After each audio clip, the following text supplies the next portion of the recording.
Велика Тартарија, империја на русите.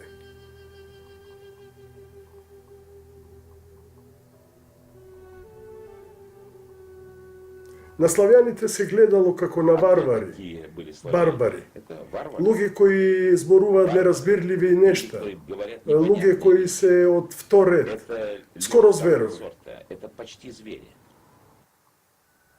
Расенија.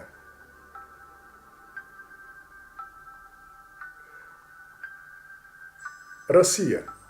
Името на земјата Расија возникнала од друго име, Расеја, кое од своја страна се образувало од Расенија.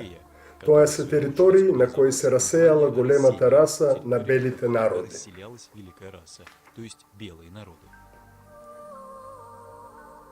Славјанската империја, која во дамнешно време заземала територија, идентична на територијата со современиот континент Евроазија, која на север се протегала до сибирските Уралски планини, земјите источно до Тихиот океан и понатака од Лукоморје до Централна Индија носеле име земја на светата раса, земја на асовите, тоест територија на развиените цивилизации. Абревиатурата раса се образувала по скратување на фразата родови на асовите во страната на асовите.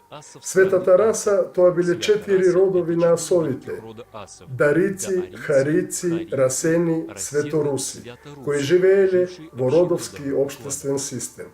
Странците нарекувале оваа земја поразно.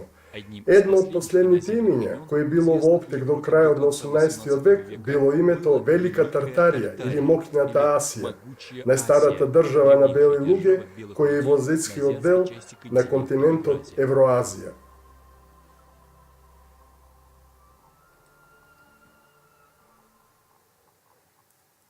Голема Тартарија беше најголемата земја на светот, како што вели првото издание на британската енциклопедија од 1771 година. Тартарија. Громадна земја на северниот дел од Азија, граничејќи со Сибир на север и запад, се вика Велика Тартарија. Тартарите кои живеат јужно од Московија и Сибир се викаат астрахански, черкески и дагестански. Тие кои живеат на северозапад од Каспиското море се нарекуваат калмикски тартари и заземаат територија помеѓу Сибир и Каспиското море. Узбекските тартари и монголи кои живеат меѓу Персија и Индија и најпосле тибетските кои живеат североисточно од Кина. Енциклопедија Британика, произведение прво, том 3, Единбург 1771 година, страна 887. Како што следува од британската енциклопедија, постоела громадна земја Тартарија, чии провинции имале разни големини. Најголемата провинција од таа громадна земја се викала Велика Тартарија. Во себе содржала земји на Источен Сибир, Западен Сибир и Далечниот Исток. На југоисток се протегала Китајската Тартарија, ве молам да не се меша со Кина. На југ од Велика Тартарија била така наречената независна Тартарија на Средна Азија. Тибетската Тартарија се протегала на северозапад од Кина и југозапад од Кинеската Тартарија. На север од Индија се наоѓала Монголската Тартарија, денешен Пакистан. Узбекската Тартарија била стисната меѓу независна Тартарија на север, Кинеската Тартарија на северозапад, Тибетската Тартарија на југоисток, Монголската Тартарија на југ и Персија на југозапад. Во Европа имало исто така неколку тартарии: Московије или Московска Тартарија, Кубанска Тартарија и Мала Тартарија. Тартарија нема никаква врска со современите татари, исто така како што нема никаква врска монголската Тартарија со современа Монголија. Монголската Тартарија се наоѓала на место од современ Пакистан, додека Монголија се наоѓа на север од Кина или меѓу Велика Тартарија и Кинеската Тартарија. Меѓу Монголската империја од 18 век и Монголија има 1000 километри и лежат на разни страни од највеличанствениот планински масив на планетата, масивот Хималаи. и ги населуваат совршено разни луѓе кои немаат ништо заедничко. Името Могул има античко потекло и значи велик и нема ништо општо со името на азиското племе. Уште неодамна сето тоа беше дел од едно големо словенска ариевска империја. Во средните векови во Западна Европа нарекувано Велика Тартарија. Причина за појавувањето на толку многу тартарии представувало формирањето на нови земји произлезени од големата Тартарија кон периферијата. Како последица на сето тоа започнува слабење на империјата со нашествието на ордите од Џунгар, која зафатил и во полност ја уништил главниот град на славјаните Азгард и Риски, тоест денешен Омск, во 7038 година од создавањето на светот во звездениот храм и 1530 година од наша ера. Но дури и после пропагањето на провинциите, во почетокот на 18 век Славјанската империја била најголемата земја на светот. Славјанско-ариевската империја вклучувала во себе дел од југоисточна Европа, Западен Сибир, Источен Сибир, Далечниот Исток, значителен дел од Северна Америка и многу други острови и архипелази. Во времето на Петар I, неговата империја ја опфаќала Московија, односно Московската Тартарија, што зборува дека до неодамна и таа самата била провинција на Велика империја, оделена во времето на Димитар Донски, која зафатил апсолутистичката власт во Владимирово Суздалското кнежевство. До Димитар Донски во ова кнежевство централна и апсолутистичка власт не постоела. Основно население на оваа империја биле славјаните, во најголем број руси. Но истовремо на низината територија живееле и други народи кои што имали исти права како и основното население. Исто како што живеат до ден денеска во современа Русија. Кога странците ќе прашале кој сте вие, како одговор добивале дека ние сме штитеници на Тархан и Тара, братот и сестрата, кои според нивно верување, тоест верувањето на славјаните, биле заштитници на руската земја. Богињата Тара, покровителница на природата и низиниот постар брат, Тарх Дај Бог, заштитник на древните големи мудрости. Дај Бог им дал на представниците на големата раса 9 книги во кои се содржат светите веди. Кланот на урите – учители. Урите поседувале неверојатни способности, кои ги надминувале фантазиите на останатите неприпадници на кланот. Тие биле наставници на останатите, ги обучавале, им помагале да се освојат основните технологии, потоа оставале и предавале знаења кои би можеле да бидат полезни и после 1000 години. Урите ги зашифрирале и ги предале тие знаења на кастата чувари и валхови, кои во потребно време треба да ги предадат чуваните тајни носени низ милениумите, се што можело да биде сочувано.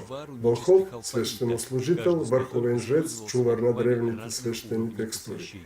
За таа цел чуварите валхови добиле 2 рунски азбуки. Дариските терјаги и хариските руни. Разните азбуки се користеле од валховите во разните степени на посветување. Ариските терјаги и хариските руни се 2 од 4 видови писменост на големата раса.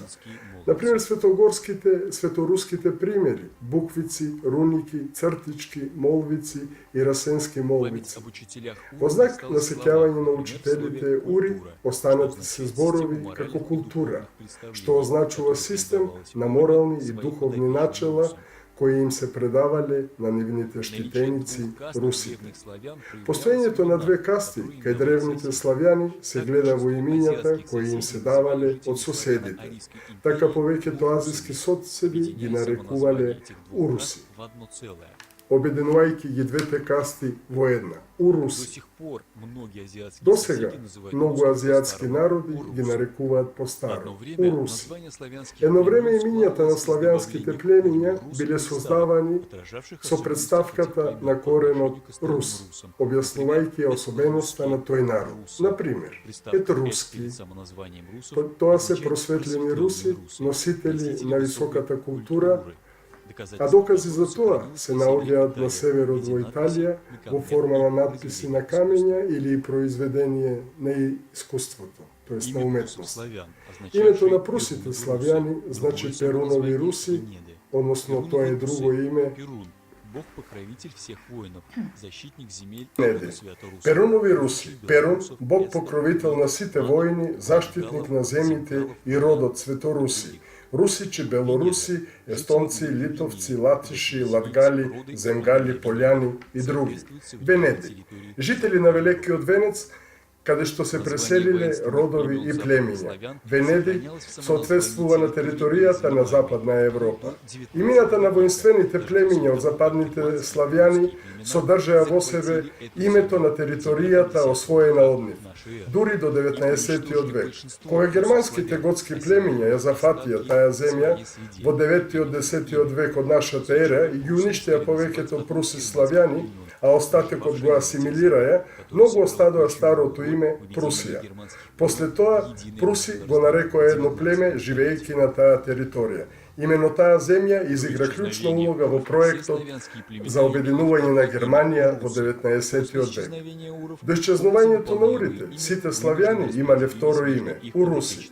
После исчезнувањето на урите, нивните обврски биле поделени меѓу нивните штитеници урусите. Тоа довело до формирање на касти внатре кај славјаните. Каста на валхови, каста на професионални војни, заштитници на земјата, каста на занаетчии, каста на левороди, каста на сточари. На циве овие касти стоела кастата на родовата аристократија. Преселеничките племиња почна да се нарекуваат скоти, земјоделците пољани, жителите на шумите лисјани. Сето тоа траеше до последното заладување во Сибир, кога дел од словенските племиња се упатија во потрага по нови земји за населување. Дел од племината ги зедоа за своји имината на своите водачи. Кнезовите, тие што заминаа со мис, се нарекоа мизи. Кнезот Сармат, сармати, тие што заминаа со кнезот Скиф, скифи. Но тие не беа други народи. Тие беа истите тие славјани, што кога ќе се вратеа дома, беа тоа што беа и претходно, руси. Со времето возникнаа нови славјански племина и народи и се повеќе или помалку разлики во јазиците, но со сличен светоглед. Срби, хрвати, словенци, чеси, словаци, бугари, македонци, пољаци и многу други.